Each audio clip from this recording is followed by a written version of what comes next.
Untuk pendahuluan, neoplasma jinak laring atau laring merupakan suatu penyakit cukup sering dijumpai di praktek dengan datang dalam keadaan serak, tidak progresif, dapat menyebabkan sesak ringan sampai dengan berat. Gejala sesak yang hebat dapat mengancam nyawa bila tidak ditangani secara cepat dan tepat. Jadi neoplasma jinak laring ini dapat terjadi pada semua usia maupun jenis kelamin. Dan yang termasuk neoplasma jinak yang akan kita bahas pada modul kali ini adalah papiloma laring, kondroma, hemangioma, tumor sel granular, tumor glandular, rhabdomyoma, lipom, dan fibroma.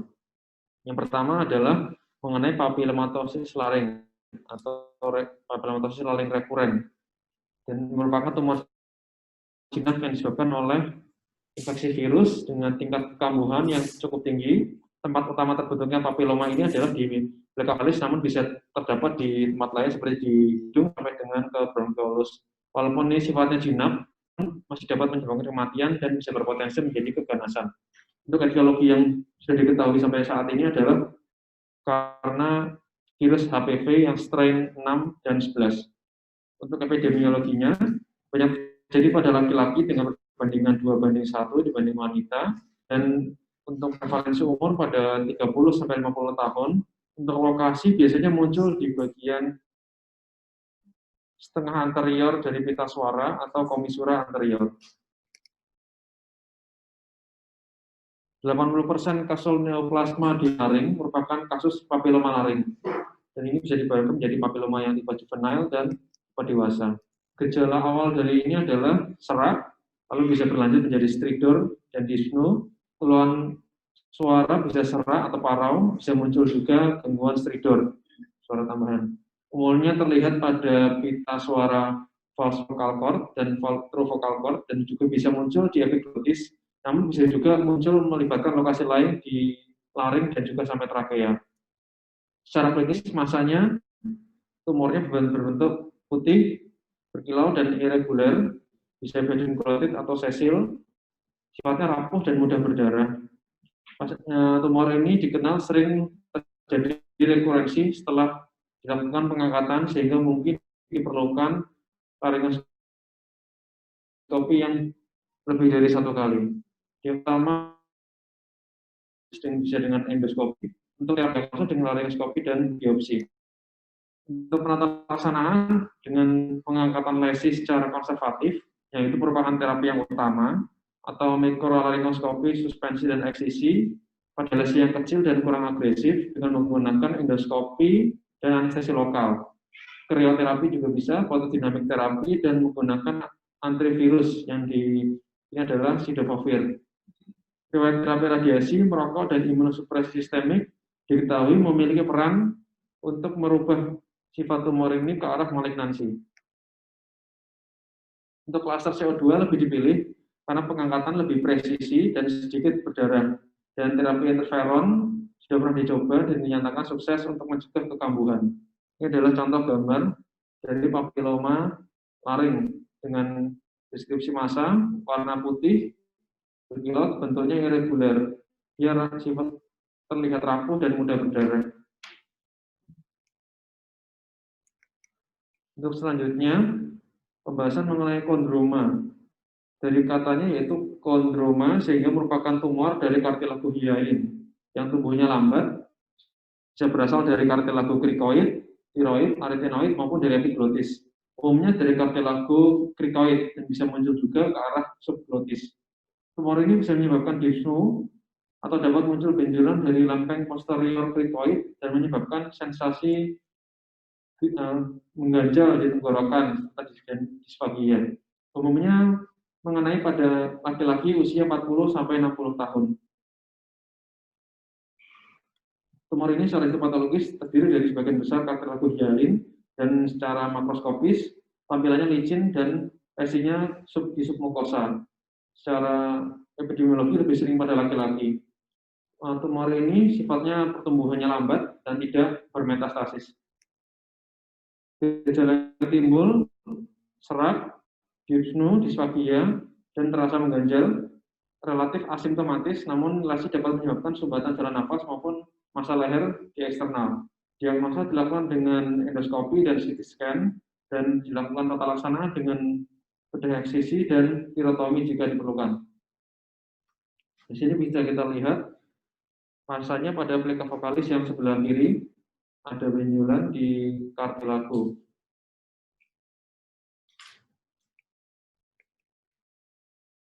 Selanjutnya itu hemangioma.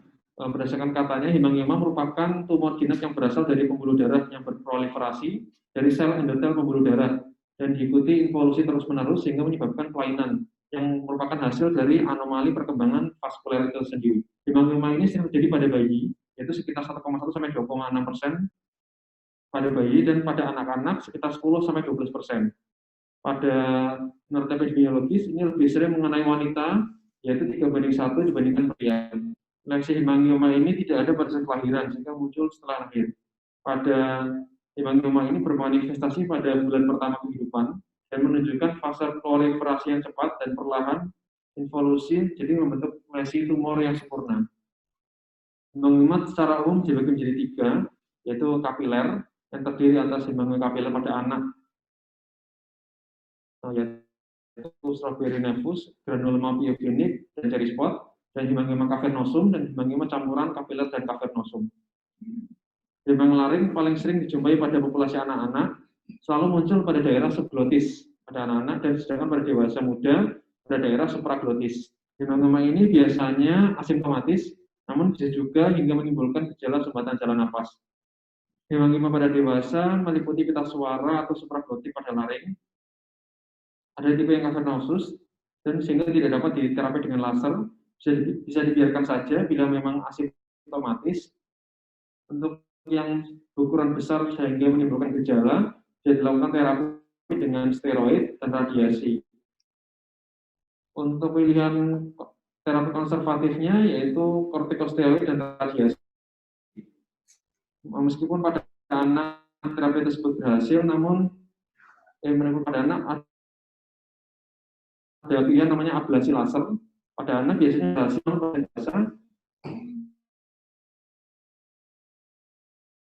bisa tidak karena melampaui proses koagulasi dari pembuluh darah itu sendiri. Ini adalah contoh-contoh gambar dari hemangioma pada laring. Ini tumornya yang berasal dari pembuluh darah berwarna kebiruan. Ini di pleka vokalis sebelah kanan. Dan ini gambar hemangioma yang selanjutnya adalah tumor sel granuler. Nama lainnya abrikosov tumor, merupakan salah satu jenis yang belum bisa ditentukan asalnya, dari mana asalnya secara histologis. Tumor ini bisa tumbuh di bagian manapun di tubuh kita, dan 50% dari kasus tumor sel granuler ini munculnya di area kepala leher. Untuk di laring itu sendiri, prevalensi sangat jarang, yaitu 3-10% dari seluruh kasus tumor jinak di laring.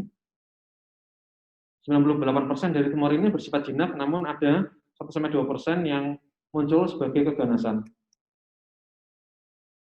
Tumor ini muncul di lapisan submukosa sebagai massa yang berwarna pucat pada pleka vokalis. Gejala muncul yang umum adalah suara serak, bisa muncul juga bersama dengan disfagia dan perasaan mengganjal di tenggorokan.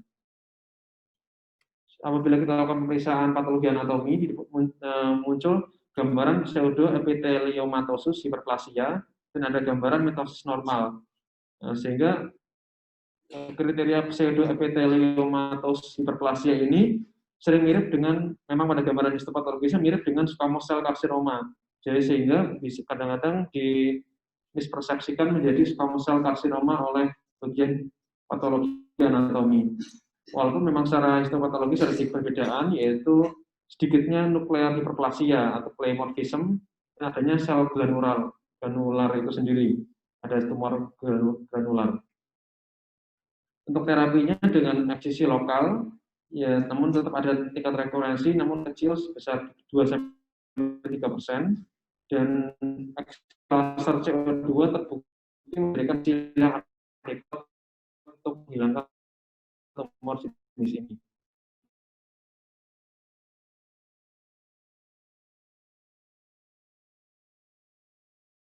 kali sebelah kanan didapatkan adanya benjolan, dan setelah kemudian histopatologis didapatkan tumor glandular. Ini di seluruh area tubuh, namun pada kepala dan leher. Pada laring ini sangat dalam laring dan luas secara perlahan dan mengisi pita suara. Manifest yang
Jadi harus untuk pengambilan itu harus disesuaikan ya. Seperti kalau ini kan kita sekarang mengalami tidak dari artinya tidak ada mengetahui. Jadi jangan dicampur-campur untuk mengetahui untuk CT scan itu untuk mengetahui besarnya tumor koleksinya itu tempatnya di mana misalnya seperti itu bukan hepatitis atau perluasan dari tumor itu sendiri istilahnya untuk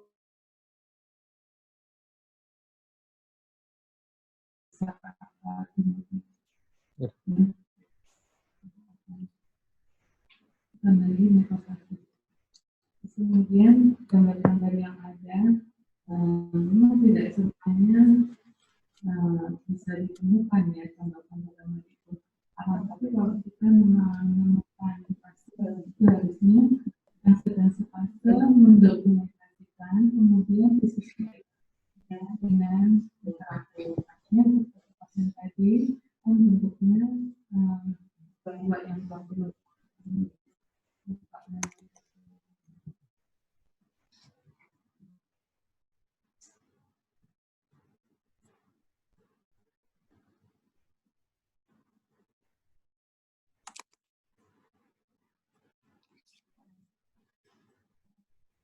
Banyak mirip sekali dengan tanam ya. Nah, cuman kalau itu kan sepertinya gimana gambarnya. Yang sisi kiri karena seperti sisi kiri dok. Yang di komisura anterior. komisura anterior di glotisnya mungkin di vokalis dok. Di glotisnya ya. Sebenarnya ternyata di komisura mungkin tidak glotis ya kita vokalis anterior mungkin. Yang tadi kan dia terpisah dengan glotisnya biasa. Tapi penampakan dari tumornya kan miripnya. Jadi kita melihat gambar ini kita ingat yang kita jadi itu mungkin kita baik mau ini untuk yang ada di buku. Jadi mau setelah itu jadinya kira-kira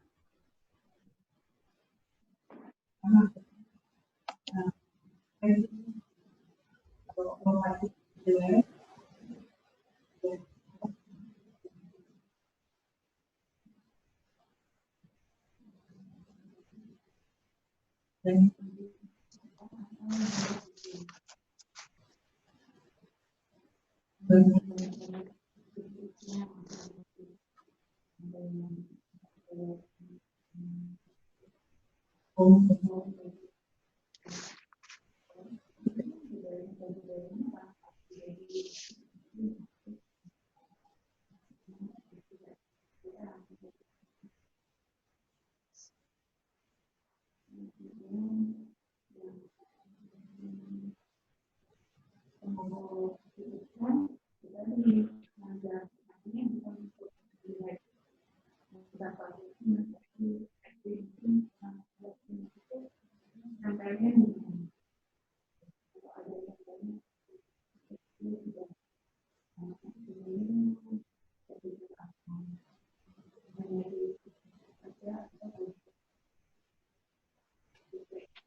Oke, terima kasih. Udah masuk nggak suara saya? Ini nggak jadi dipakai perbandingan dengan kasus yang ada ya?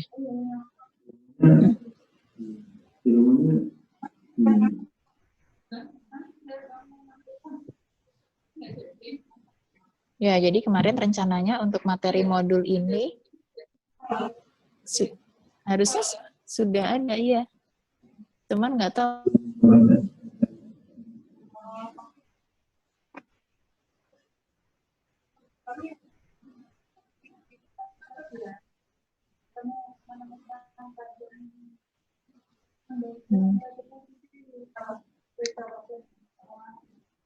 Ya, jadi kan riwayatnya kemarin kan kita sempat ada pasien ya papiloma. Kira-kira kalau yang pasien papiloma itu termasuk papiloma yang mana? Tadi kan Pak Tiar sudah masukkan ya di papiloma ada bagiannya ada apa macam. Kalau pada pasien saya yang waktu itu Tuan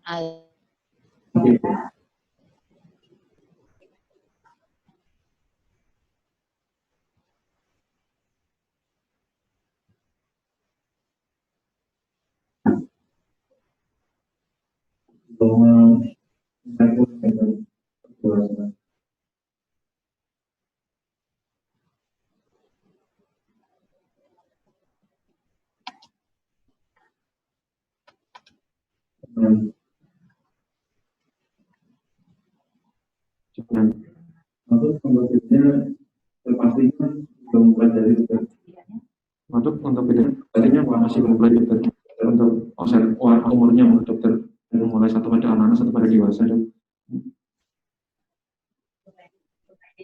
ini kan harusnya tadi kan pasien menuliskan jadi anak dan dewasa harusnya nanti di bawah dan ada yang anak dan dewasa selain dari masalah konsepnya apalagi yang berbeda antara tipe juvenile dan dewasa ini apakah kalau dari yang sudah dijelaskan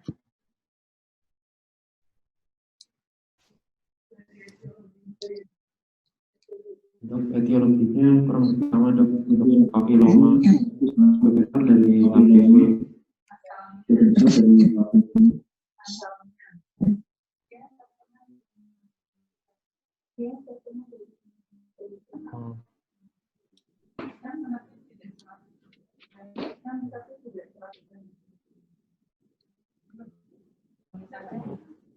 belum dipelajari. Belum dipelajari, Pak Tiar.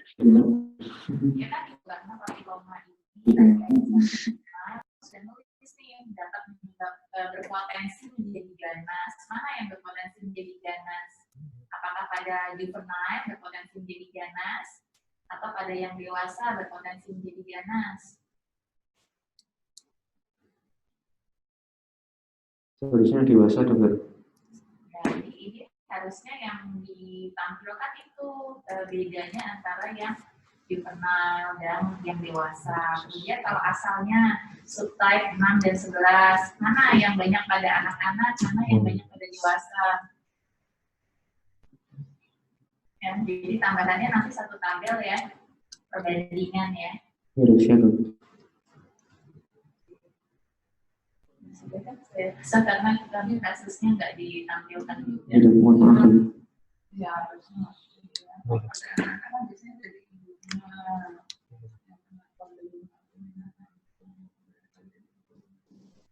ukurannya juga beda, itu tidak ada papel-papelnya lebih kecil-kecil, berapa biasanya begitu kita untuk memenuhi itu langsung benar-benar kayak seperti itu. Kalau dewasa cenderung ada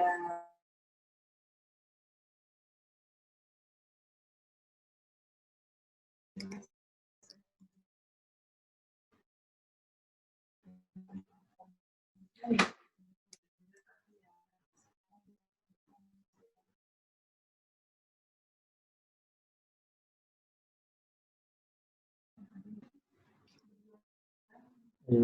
LPDN Iya dong. untuk perbaikan. Iya, betul. Jadi besok norma konsultasi dengan nanti minggu depan yang mengerjakan yang LPR minggu depan lagi. Oh iya, iya dong. Ya, sekarang butuh waktu yang berat. Iya dong.